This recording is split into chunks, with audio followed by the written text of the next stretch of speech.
Собрать урожай, измерить корову, найти кукурузу. Такие необычные задания подготовили в Аграрном университете для школьников. В стенах главного сельскохозяйственного вуза республики прошла профильная олимпиада.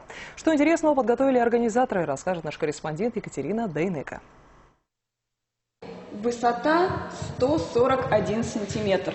Сегодня эту красавицу измерят со всех сторон, ведь в Аграрном университете проходит олимпиада для школьников. В секции животноводства учащимся выдают специальные приборы – мерную палку и сантиметр.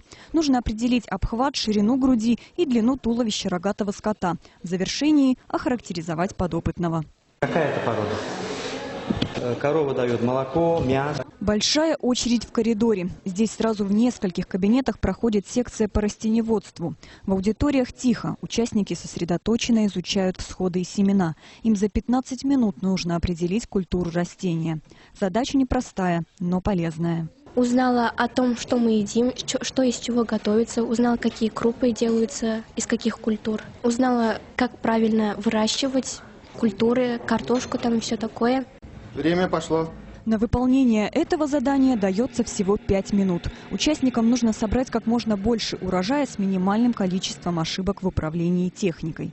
Справиться с прототипом зерноуборочного комбайна на первый взгляд кажется сложным, но школьники уверенно садятся за руль. Сложного нет ничего, главное знать, там, как жатку поднимать, как что. Получается, как жатку поднять, там, как отпустить, как бункер открыть. Главное все это знать и все. Участники потренировались в вождении и легковой машины. Из прикладных программ также освоили азы сварочного дела. После участия на Олимпиаде многие учащиеся изъявляют желание обучаться в стенах Башкирского государственного аграрного университета. Такой опыт есть, практика показывает, что они уверенно идут и поступают в наш вуз. Все участники Олимпиады получат по 5 дополнительных баллов при поступлении, а призеры – 10. Также победители получат грамоты и памятные призы. Екатерина Дейнека, Тимур Каюмов. Новости Уфа.